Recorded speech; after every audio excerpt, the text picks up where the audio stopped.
Good morning, Grinders. Welcome to the DFS pregame show here on RotoGrinders. I'm Jordan Cooper, aka blenderhd, blenderhd, and this is the show where we go over a little bit. We'll touch on yesterday's slate. It was a small one, right? 5-game slate. Talk a little bit about today's slate, which is a much bigger one, right? 12 games. I don't know if there's any weather problems that'll cut one off the schedule. But I'm here. This is where we review. We talk about strategy. I answer your questions in the YouTube chat. I see you guys: Jerome Lewis, Suki Singh, Chandler Cannon, Zach Hobbs, Edward Brown, Matt Mears, Dave Spag, Frederick Dute, Daniel Hutchins. What's going on? You know what to do. First things first, hit that thumbs up button. Hit the thummy thumbs for the apple juice. I got my brand name apple juice. It's pretty cold this morning. Keep it cold throughout the show. Hit the subscribe button. If you're new here, the notification bell to know when we go live. We got shows coming up later today.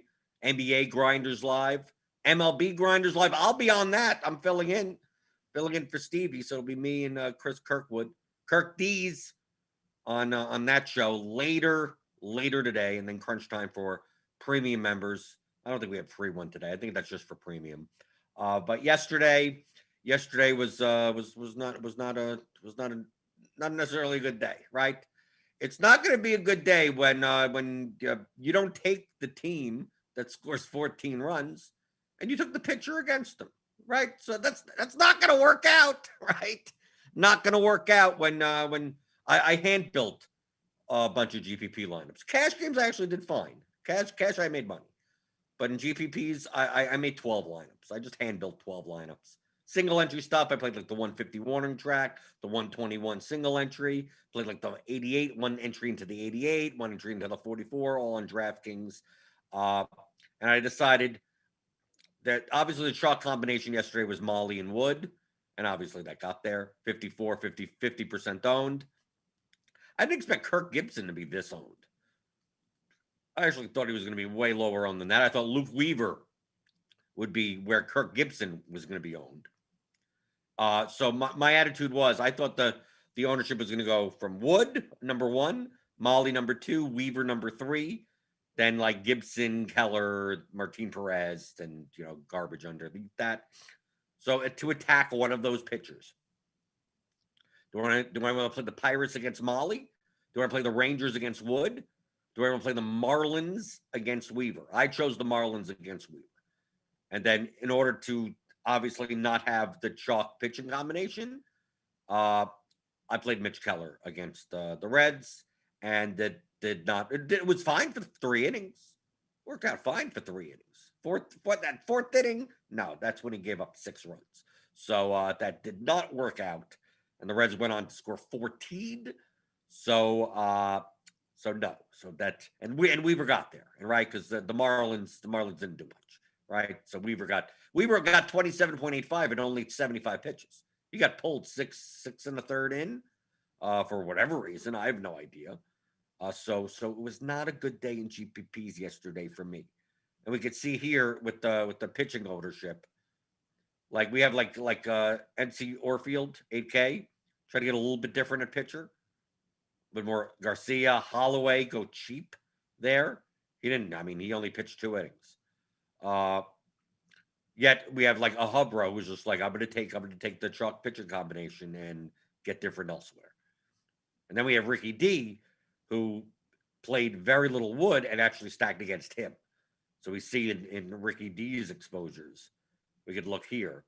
You see, he was under on all the chalk, and he just hardcore just went tons of Rangers, Kiner Falefa, Garcia, Solak. So but that's Ricky D's style, right?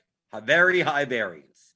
He takes a very big strategic position and builds a ton of lineups around them. So he had a couple of lineups that were high enough that obviously were not Ranger stacks.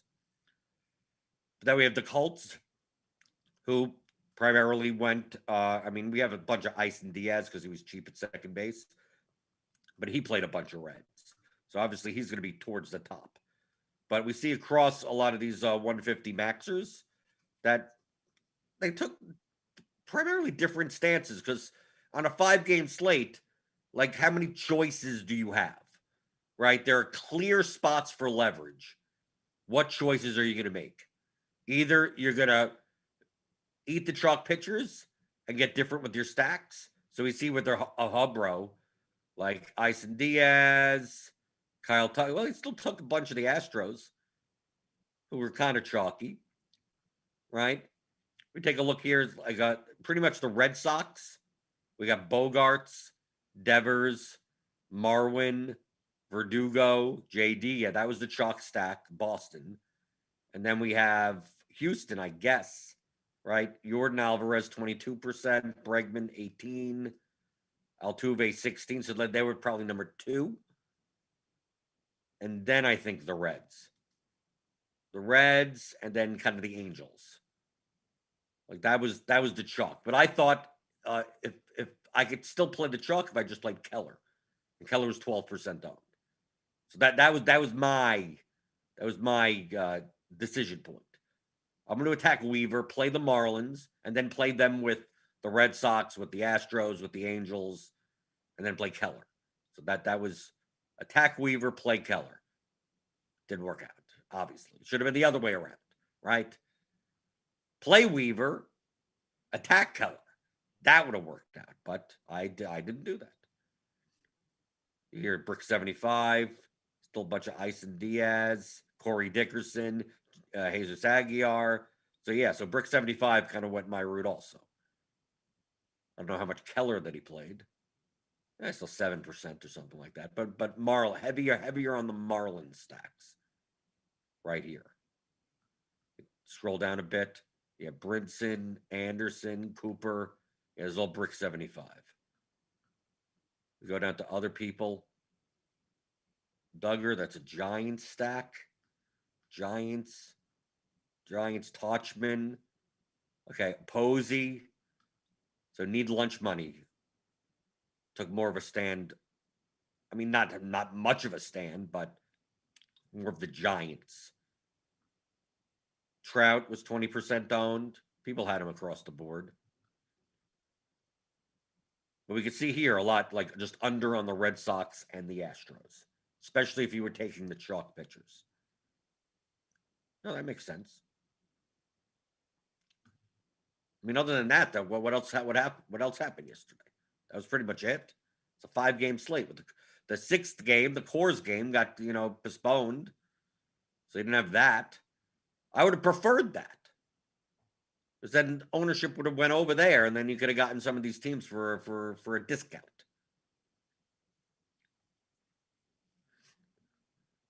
Chandler Cannon. Generally, if you watch the optimal ownership rise, would it be logical to raise your own ownership sum limit because you don't need to be as different as if the optimal ownership was lower? Well, you don't necessarily have to just go by the optimal, because most people are stacking. So you're looking at stacked lineups. But it depends on the contest that you're in. How much different do you need to be? In baseball, you could be very different. You don't need to play the chalk bats. If anything, I don't mind eating the ownership at pitcher, but I don't mind playing a 3% owned stack. Even though it's 30-40 percentage ownership points lower. It still projects decently well. That's perfectly fine. It depends on the contest that you're in, obviously. But on a slate with 5 games, I mean, to me, there's very clear decisions. There's only 10 teams on the slate. How are you going to find leverage? Well, if you play the 2 chalk pitchers, you have to get off the board with your stack. If you're going to play a contrarian pitcher, then you can play more chalky bats. If you're not going to play a chalky pitcher, you could also, to get extra leverage, stack against them. So I understand Ricky D stacking against Wood. I understand playing Keller and then stacking against Weaver. Brick played the Marlins. There you go. Not in all the lineups, but just more lineups than most. And the slate coming up now with 12 games. Now you get more options. Like there's a bigger difference on like taking one of the chalkier pitches. Like if you played the Pirates or you played the Rangers against Molly or Wood on a 5-game slate, that's much more doable than on 12-game slate. Only because how many options do you have on a 5-game slate? If there's a 50% on pitcher on a 12-game slate, like, well, I'm going to stack against the 50% on pitcher. Well, you can with a 2% on, 1% on, whatever. But you could probably find a 2%, 1% on whatever in some other game anyway. Yes, you're not getting the extra leverage of when your stack does well, the chalk pitcher dies. But do you need that? You have, there's 24 teams on a slate, today's slate. I mean, if we take a look at today's slate, let's go to DraftKings. Look at today's slate. Right now we have ownership Buehler, Peralta, Stroman, Means. Really, 10.3K for Means? Are people going to pay that? I don't know. Brady Singer against the Tigers, and he's 5,700. Is anyone going to be that owned? Are you going to play the Cardinals? Like, let's say you played the Cardinals against Peralta, or the Orioles against Stroman, or the Mariners against Buehler. It's like, well, look at how many teams are on the slate. We go to the bats, or initial ownership. Like we have, obviously, San Diego, the Coors game. Tatis, Grissom, Cronenworth, Machado, yeah, San Diego, Will Myers against Senzatella. Then we have Washington against Chase Anderson, right? Because they're cheap. Castro, Bell, Soto. Those are like the chalky stacks as of now. But if we take a look at, like, let's say you're going to stack against Peralta with St. Louis. Like, let's just for argument's sake. So we go to St. Louis. I mean, they're 1-2% owned, obviously. Obviously, they don't project well. I mean, also, right? 3.34 implied team total. But if we go to the White Sox against Maeda, 1% owned also.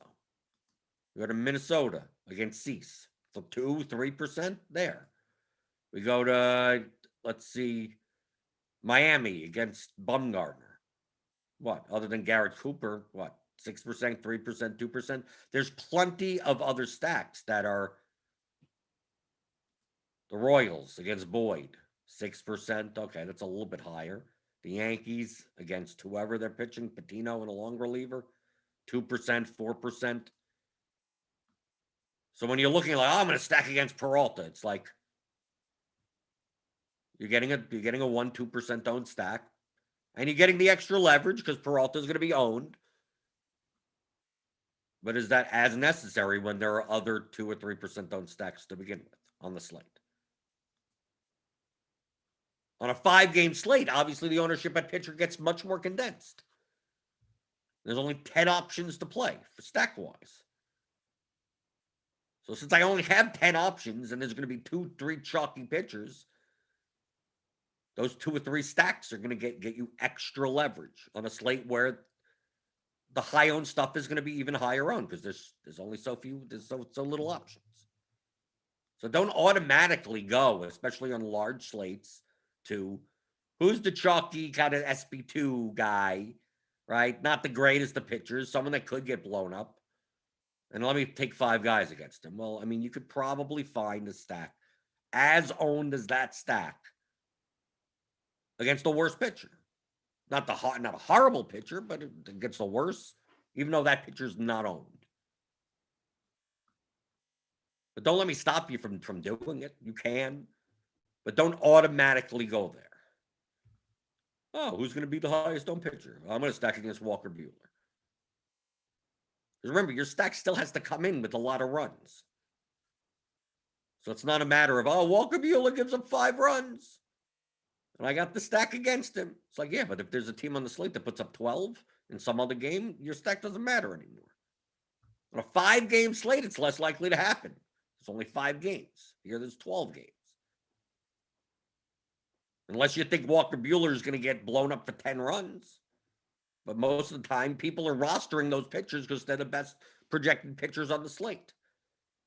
So even if they dud, they're dudding with 8 points and they give up 4 or 5 runs, but the stack still doesn't get there. So don't automatically go to, that's where you get the leverage. Let me do it every slate. Going through the YouTube chat. Let's see. Edward Brown, what can we do about these payout structures?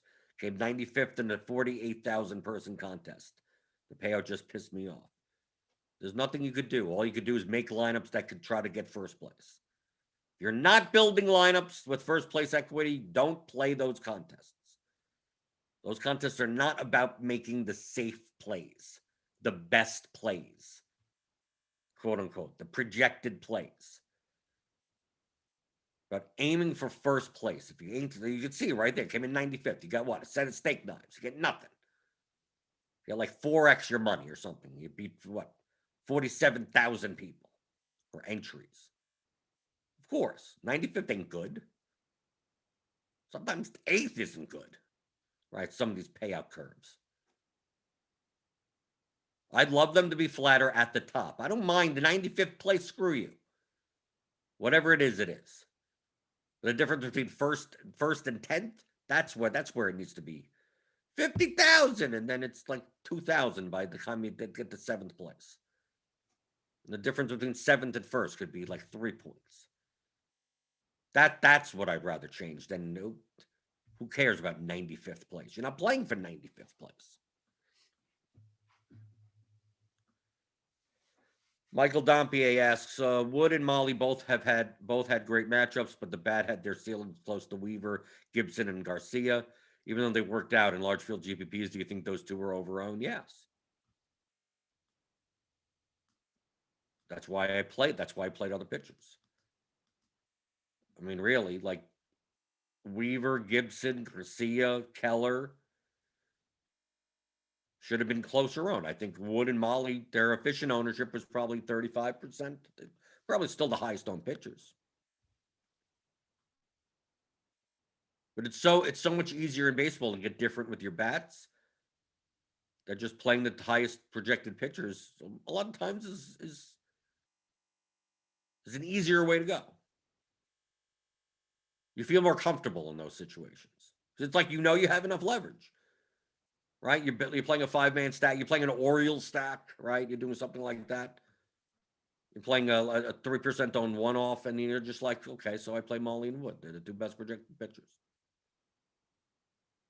Easier to build that way. But a lot of people do it. That's why I'm like, how do I get off one of these, play Keller instead, and then I could still play a Boston stack. I could still do that. Boston plus Miami, right? Like something like that. It's like, okay, this is different.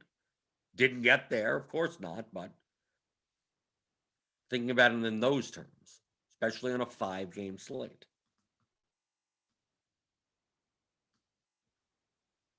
Oh boy, let's see.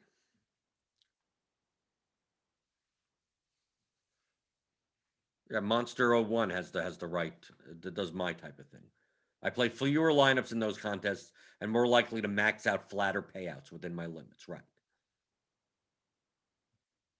Play less lineups, but play lineups with first place equity. So if you're going to play those large field stuff, if you normally play 20, let's say, into that contest, well, maybe play 10.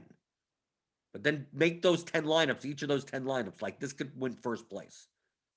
This lineup could win first. And if it comes in last, it comes in last. Who cares about 95th place? Don't worry about that. Well, I only have 10 lineups. I got to play it safe. No, that's dead money. The less lineups you have, the more risky you should be. Because your volume is lower. You're not investing as much money. So if that big GPP and Draftkings today is what, $16? So instead of $320 for 20 entries, put $160 for 10 entries.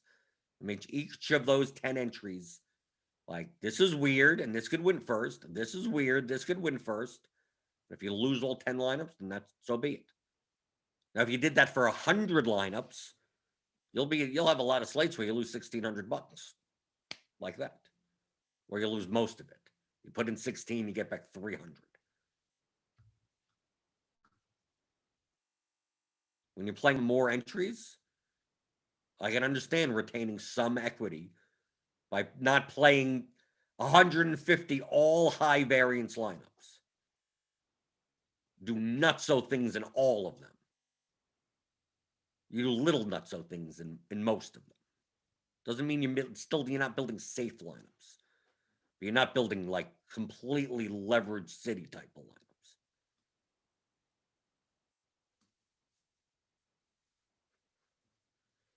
J10, with baseball being such high variance, which GPP type contest would you put your cash game lineup in? 20-man single entry for a little upside. Triple ups and quintuple ups. That's it. 20 mans, I guess. If anything, make a second lineup. If you're going to put it into single entry and whatever, build the chalk lineup with a stack. At least on DraftKings 4 to 5 man stack. At least do that. But I would say triple ups and quintuple ups. Right, 3x, 5x, that's fine. Your cash lineup is typically going to be a lineup that's not stacked, that has high ownership. So you're doing the worst of both worlds for GPP. Play a high owned lineup that's correlated. Okay, fine. Play an unstacked lineup that's not owned. Okay, but that's not much of a cash lineup. Like neither of them are cash lineups. But it's a progressive payout contest. The only reason you don't do that in double ups is because coming in a 112 man whatever double up or 120 man like top 50, who cares? Come in 49th, come in second. He pays the same amount.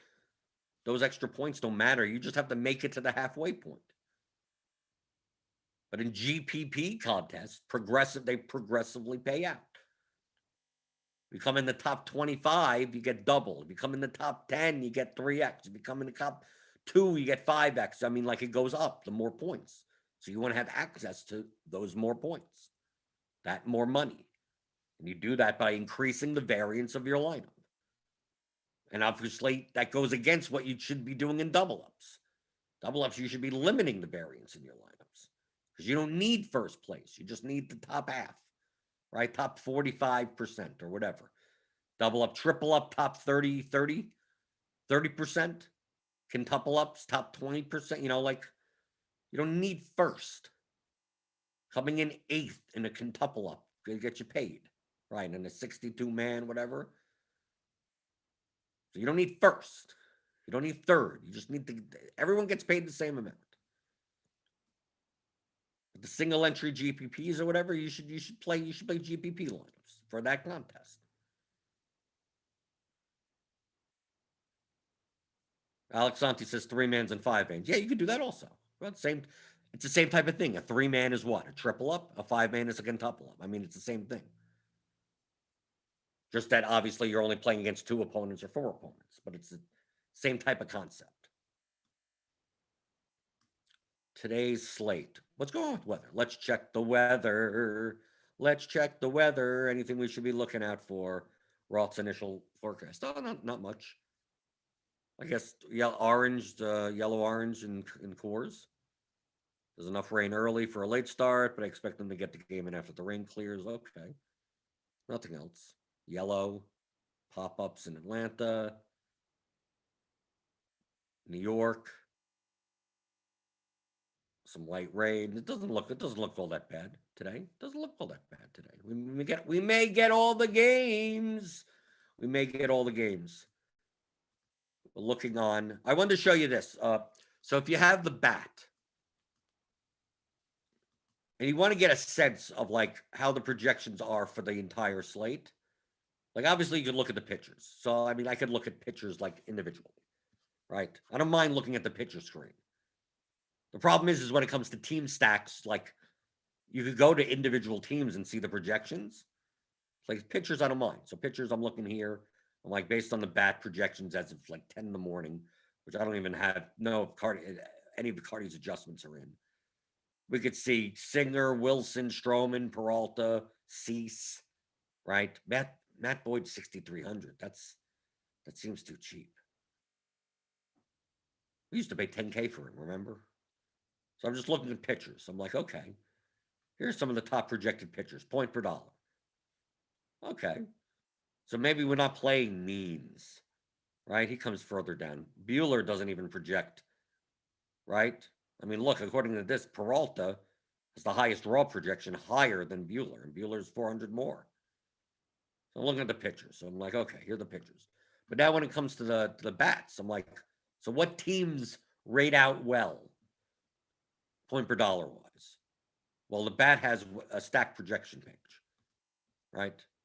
For DK and FanDuel. So you can go here, and what it'll show you is the team, the opposing pitcher. This is the average of a 4 or 5 man. You can see here, it has a description. A 4 or 5 man stack of that team. So the point per dollar value of that.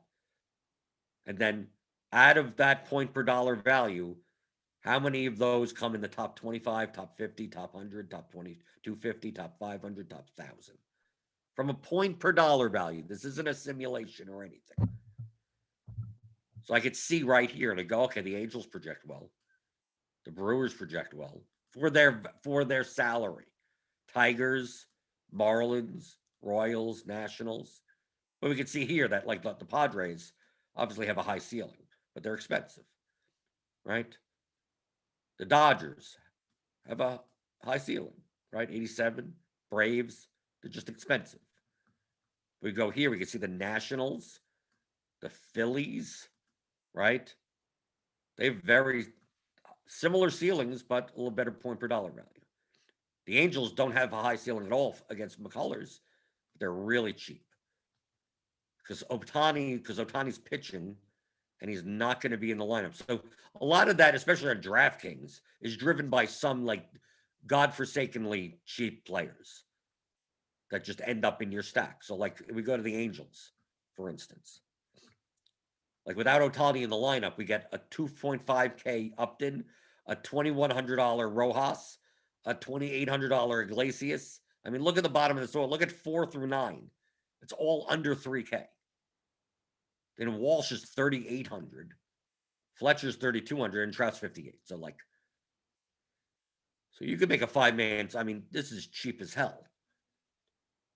So that's why it's coming up well, point per dollar. But look at the bottom of this lineup: Rojas, Iglesias, Ward, John Jay, and Kurt Suzuki.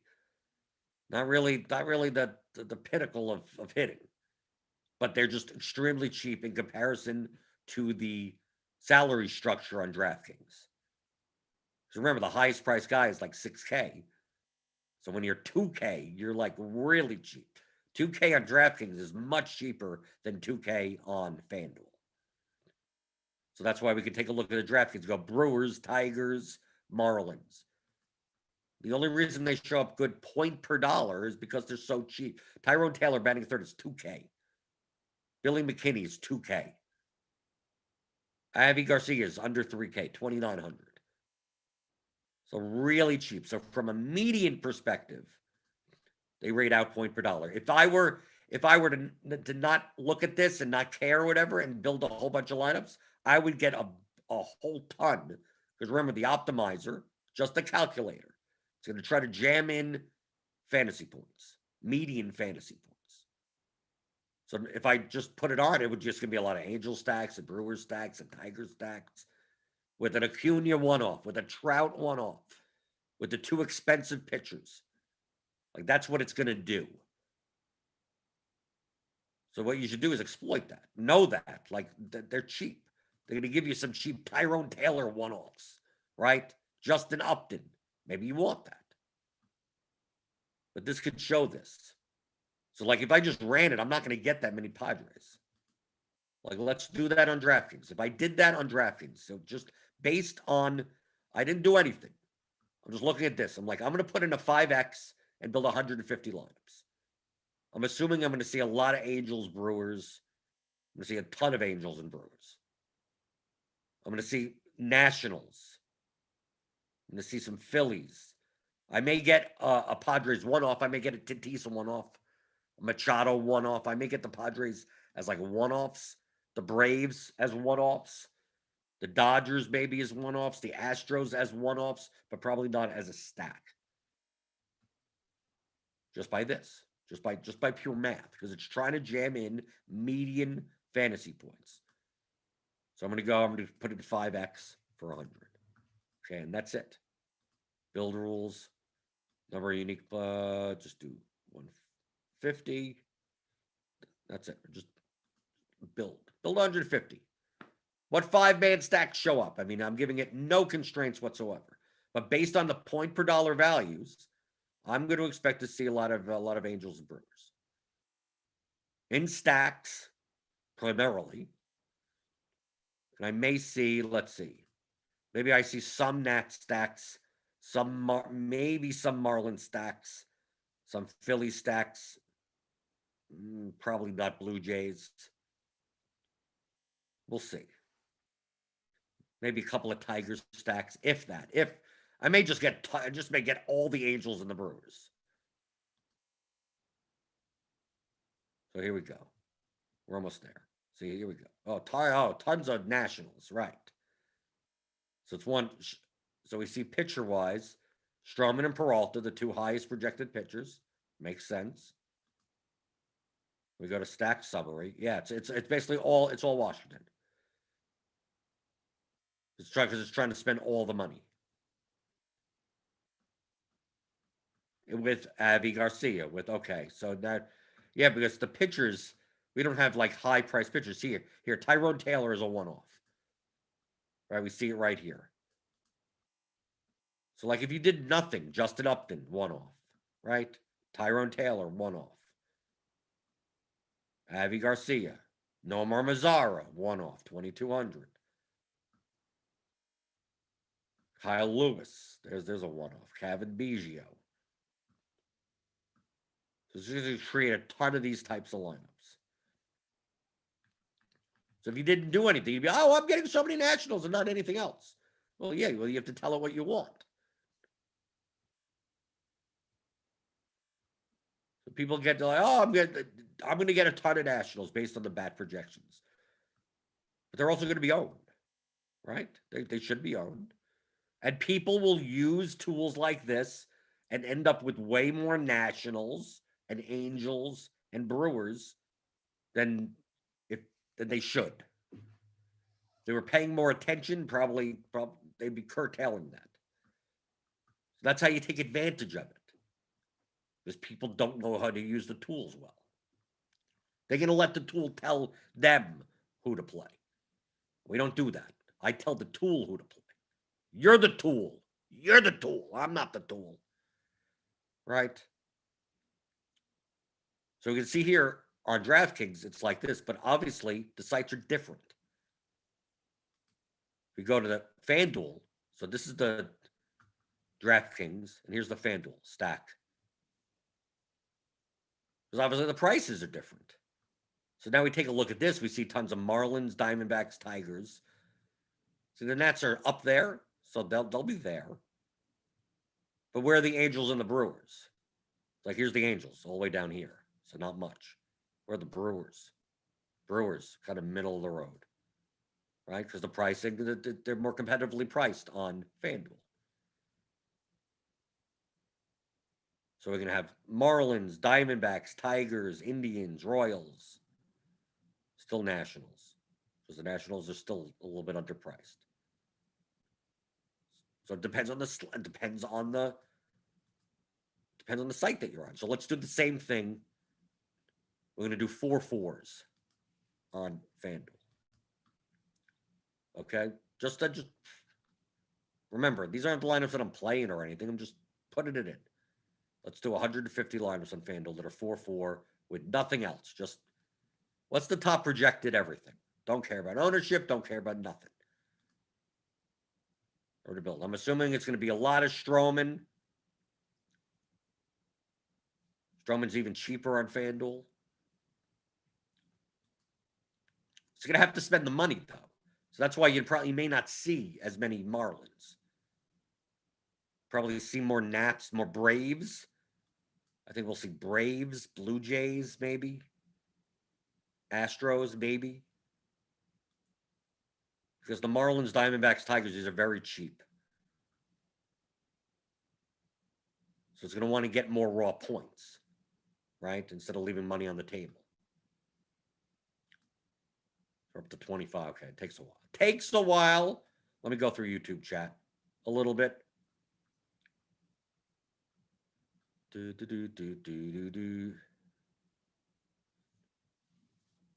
Michael Dompier asks, I just purchased a bat. Cardi mentions that his daily team totals don't align with Vegas. Right. He projects the team total himself. Is there an interface that shows the bat's calculation of team total? Yes, it's on EV Analytics. If you go into the bat Discord channel, there's a link a pinned message in the bat Discord for EV Analytics. You have to give it your email address. You have to sign up for an account there. It's free, though. Let's see. Going through. Yeah, everyone's answering the questions already.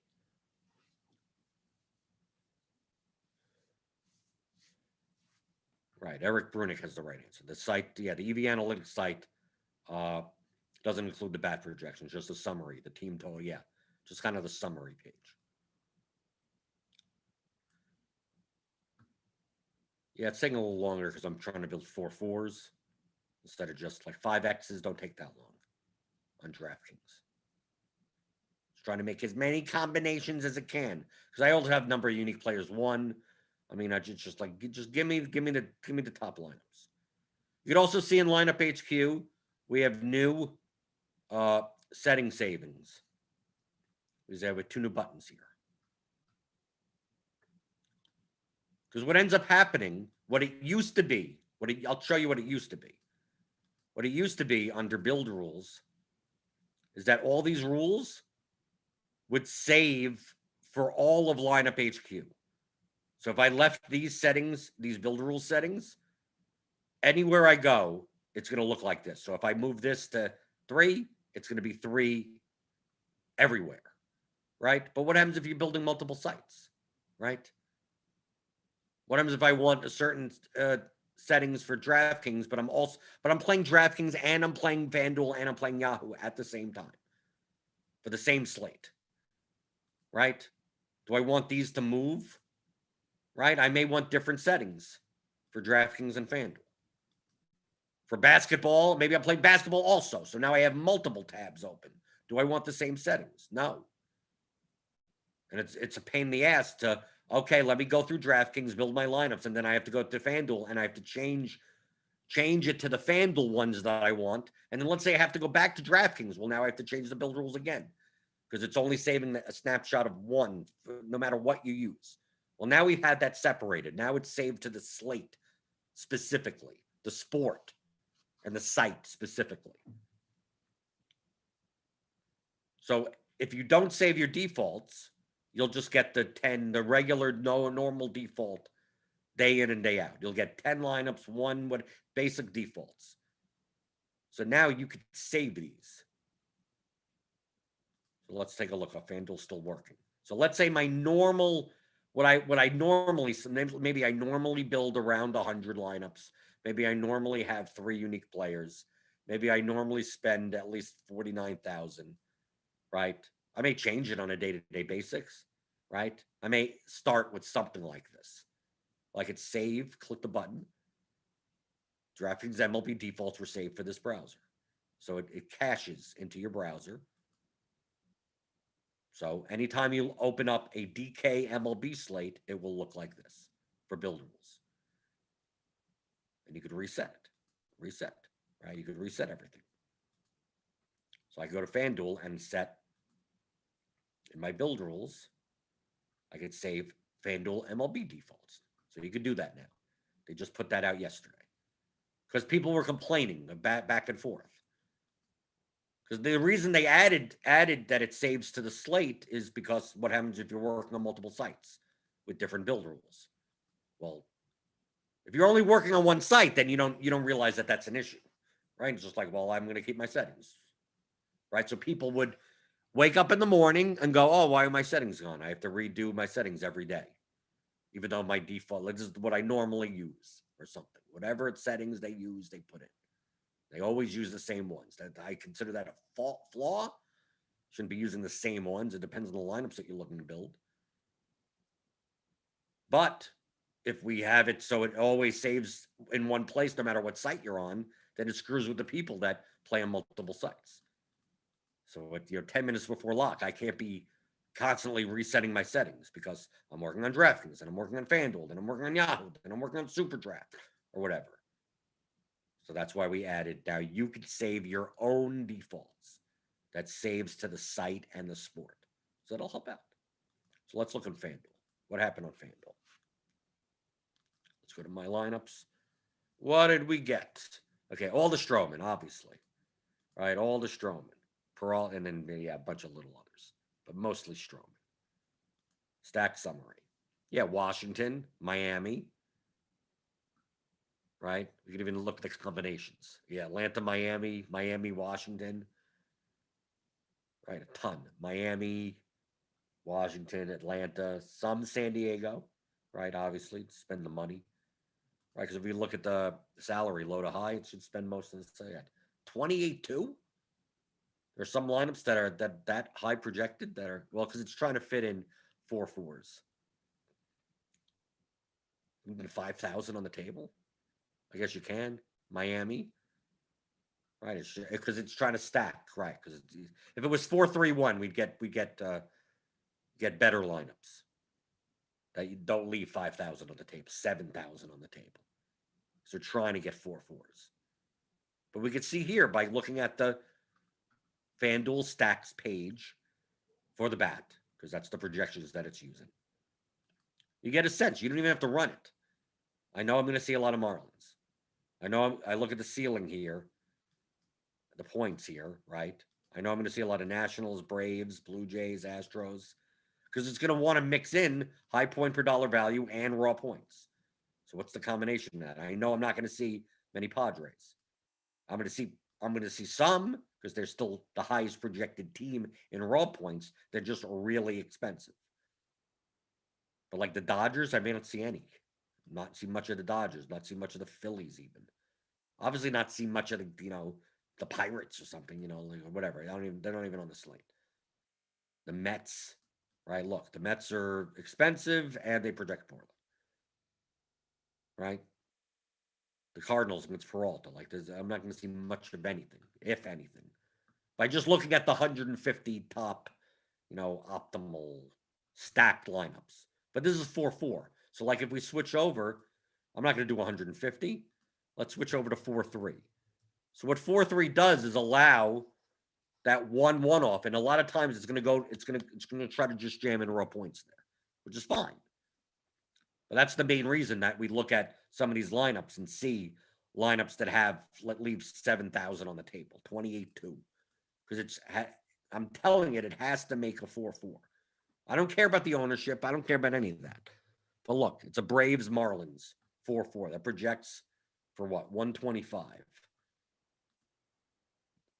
The highest lineup is 135, so only 10 points off, and you're leaving like 5,000 on the table.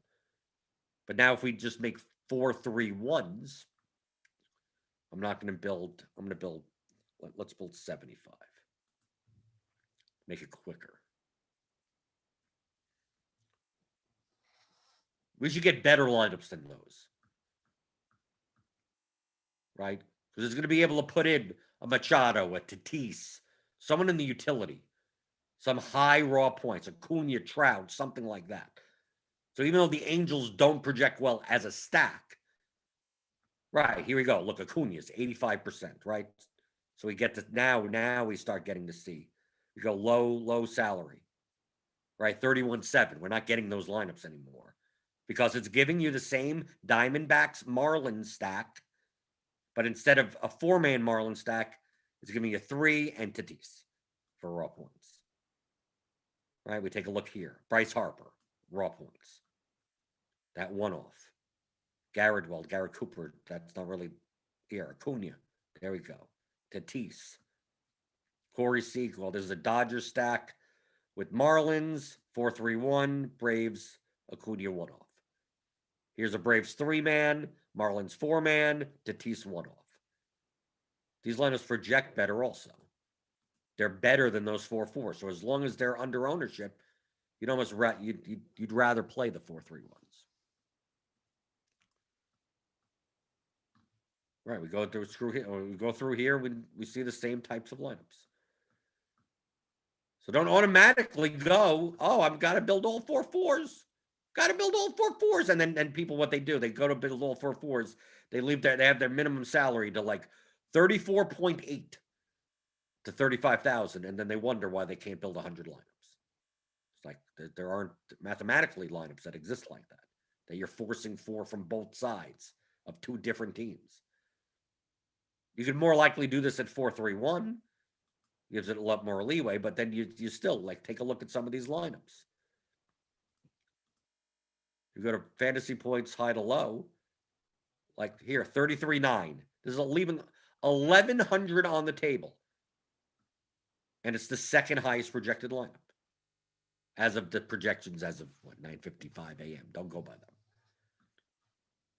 So the second highest projected median lineup leaves 1,100 on the table. So imagine having the minimum salary being only, I could only get 34.8 and above.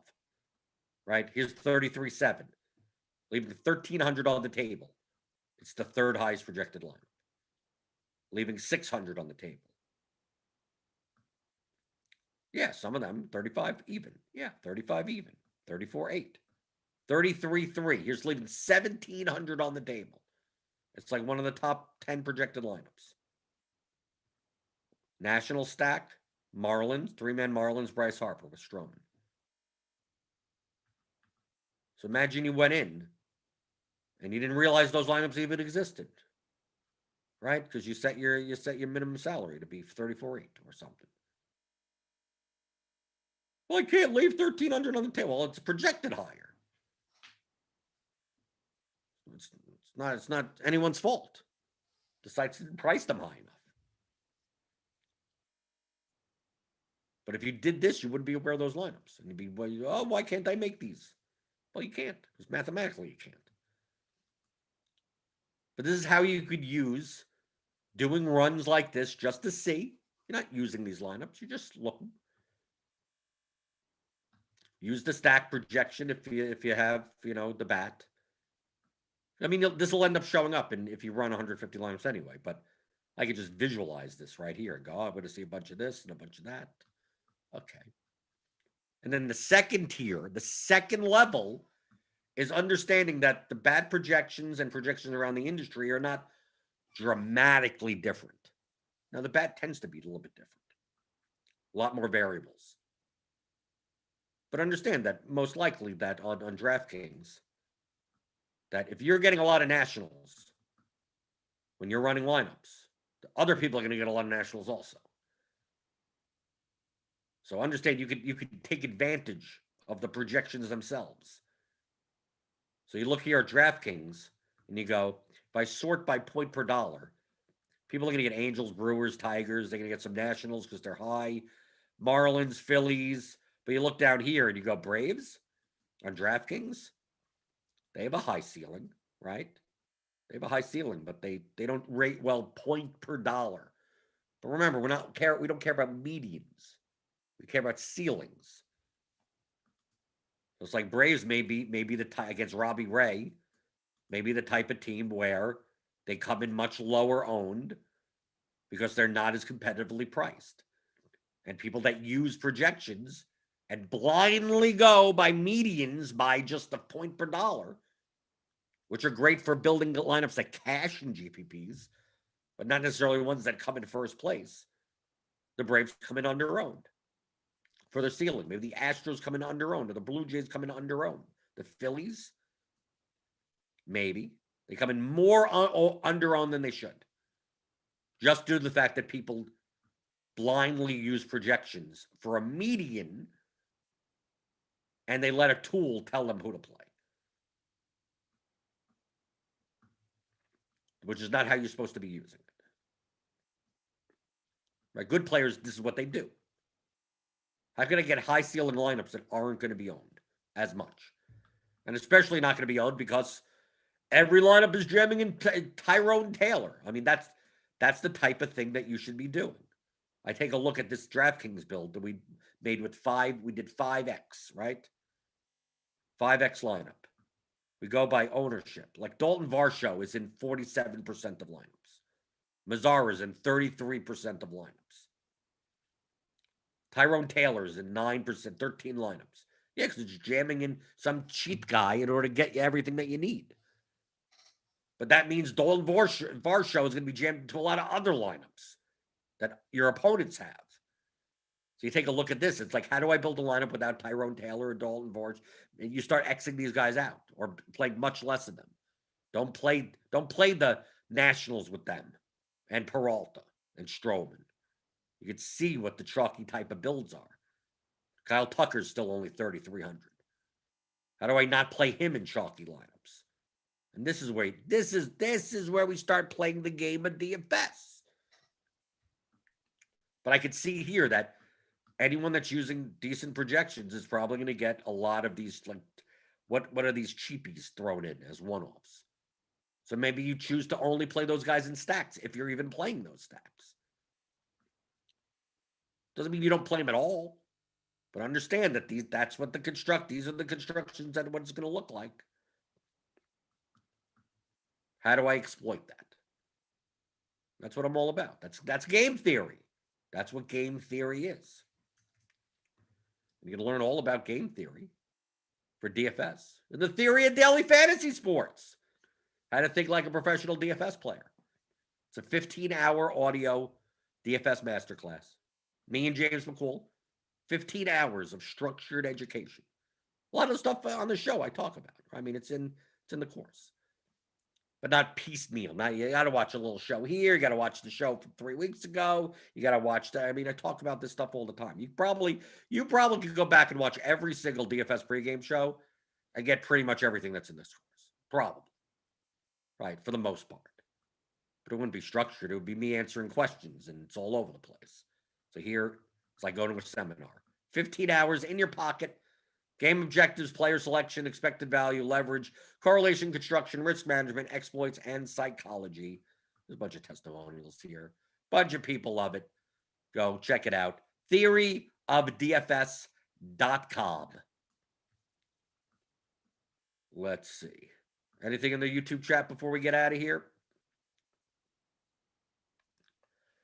I guess not.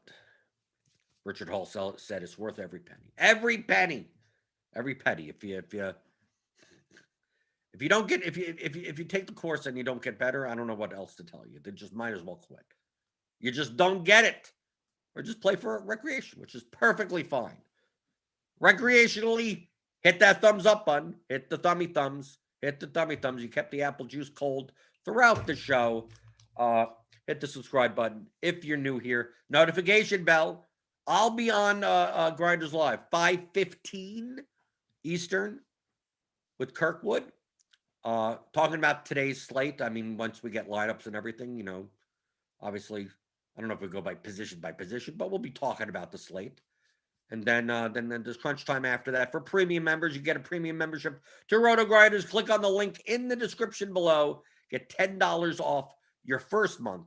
So we got a big 12-game slate today.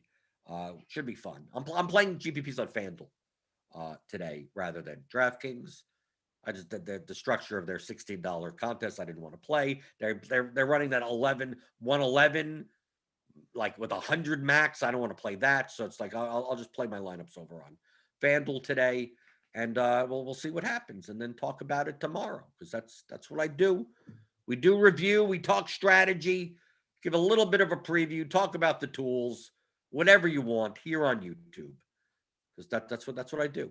11 o'clock in the morning Easterns, Monday through Friday, for the DFS pregame show on RotoGrinders.com.